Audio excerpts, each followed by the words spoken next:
You know, there's something I've been seeing on social media lately. Something that goes a little bit like there's someone who's young or really pretty, or, you know, there seems to be a reason for their popularity. Maybe they have a quirky and unusual look and they're just blowing up, on whatever platform it is. And then comes somebody from like not in their circle, not familiar with their work, who doesn't know what they do for real, and they suddenly have like little snide remarks. Do you know? And then the person in question claps back, And the person who came with the snide remarks is cleared like savagely, like in a way that they were never ready for, and in a way that makes them the main character on the app for the day because, oh, you know what I'm saying? There's like no recovery from that. And it just made me realize something, because there's a thing behind this dynamic, and I think it affects us all in different ways. And there's a healing moment in it. Like there's a power in this dynamic. Like there's a way of internalizing and processing this whole thing for yourself in a way that actually grows you. When you say seeing someone else get cooked for an opinion that you have, that thing, like if that's the opinion that you also have and they are righteously getting cooked, there's a thing maybe in there for you that, you could take home and like grow from. And I want to talk about that today, okay? Hello and welcome to Sangoma Society. Ngingumakhosi unomabutho emsamo, nginguhani wagamakwakwa ebasini, and I am Honey Tell a Story on all social media platforms. And this is Sangoma Society, where we demystify the ancestral and all associated mysteries regarding our personal identities and African spirituality. Today I want to talk about the healing power of envy.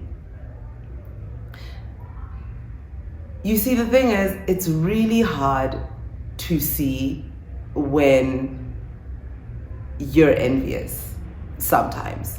Sometimes it's really obvious for people around you, to clock that, ooh, that's a hater. And the thing is, if you're South African, like I am, then you would know that as South Africans, one thing about South Africans, like we have black belts in envy. We have so much language to code it, to dress it, but at the end of the day, what it is envy. And it makes all the sense. We come from a system of oppression that lasted for centuries, that locked us out of opportunities, that locked us out of the kitchen in our own home, but expected us to tend the fields that would bring the food into that kitchen. So it stands to reason that that's a wound that we're going to carry, right? But like, what do we do about it? How do we transmute this? How do we make this something that instead of getting us into a position where we're the main character for a day, or where, we're just harboring bitterness within ourselves, or, how do we use this for our betterment? Let me cycle back a little bit and go back to the thing that brought this to my attention. Often when we see a person whom we think looks soft, like we just don't think that they must have had to work hard to be in the exceptional position that they're in. right? Then we start with projecting, like, and presuming that what they have or the position that they're in was simply handed to them, that they didn't have to work to get there, that, you know, because we know that if we wanted to be in the position that they're in, there is a countless deluge of sacrifice that we would have to fire our way through, that there are ego deaths and transformations and ascensions and, you know, fears that we'd have to face. And we just package that as a surely impossible thing to do. So when we see someone in a place where we would want to be, we presume that they didn't have to do what it would take for us to do to be in their position. And therein lies the danger.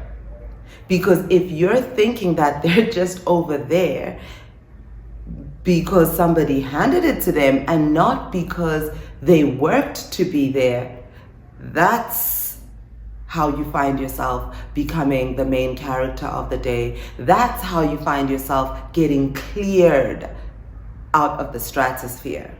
And this applies in every aspect of life, not just in social media, but I'm using social media as the dynamic to explain, you know, this phenomena that I've noticed in our society. And the thing about it is that the people who come for people whom they don't know and think that they can deride them and that these people are going to shrink back in shame because there's some soft puppy who's just landed in the cream, is that they never seem to know who it is that they're trying to go up against. And when they get cleared, they're not getting cleared by the soft puppy that they were seeing in their eye. They're getting cleared by the person behind that image. Because the person who is presenting as soft has had a battle to fight to retain that softness in themselves and still fight to accomplish this dream that they have, to live this life that they're living, that the other person is now envying. Do you understand? So the soldier that fought to hold on to that softness, the soldier that fought to get into that position in life where this other person is even aware of their existence, right? Though they may not know their history, the soldier that fought the battles to get to that position is who you go up against when you start to think that the soft little baby face that you're seeing is all there is to this person. Okay? And that's why people get hurt. But how do we then use this to our advantage when we see it in ourselves, where we are just presuming that so-and-so only has that because somebody handed it to them? How do we use that? Like, how does that envy within us have the potential to actually grow us? Here's the thing. We're not all envying the same thing. What you envy, what your best friend envies, what I envy, we're probably envying completely different things, right? But the thing about the thing that you do envy is that somewhere inside yourself, there is a desire for you to have that thing, right? Now, the difference between a person who's going to get themselves in trouble because of envy versus a person who can actually use envy to grow themselves and develop themselves is that If you want to use the power of your envy to develop yourself, what you do is acknowledge your envy. That's the first thing. You acknowledge that, I am envious in this moment. Oh, there goes my heart. My heart is speaking on someone I don't know. Why is it doing that? Matter of fact, who is this person? And what is it about them that I think I do or don't like? Right? Interrogation. The process of interrogation is going to be consistent in every aspect of your spirituality, whether it is your relationship with yourself, whether it is your relationship with what you wish to manifest, whether it is your relationship with your ancestors. Interrogation is going to be a theme that you cannot get away from. So then you begin to interrogate. Sometimes we find that we envy a thing in a person that we've lost in ourselves.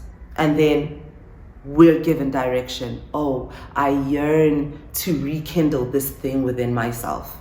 Sometimes we envy something for a person that we don't know how to yet accomplish.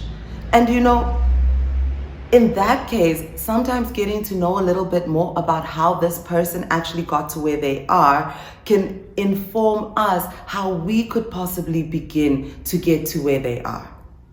Do you follow me? But at the end of the day, it's all going to end up in your court. So you have a choice. You can let your envy turn you into a victim of what will surely come if you try to attack someone on the basis of your presumptions about them and not the truth of who they are. Or you can let your envy grow you. You can take it and turn that poison into medicine. I believe that's all there is for me to say on that today. I hope that it waters your garden. Gingumakosi unomabutho emsamo, and this is Sangoma Society. You can find us on sangomasociety.com as well as all social media platforms. Don't forget to like, comment, and subscribe, and please share any experiences that you've had with envy, whether it was experiencing someone's envy on you or whether yourself and envying someone else, and if you've ever managed to transmute that for yourself. I hope that you enjoyed today's episode. I hope to join you in the comments for this conversation. Until next time, Bukhanya.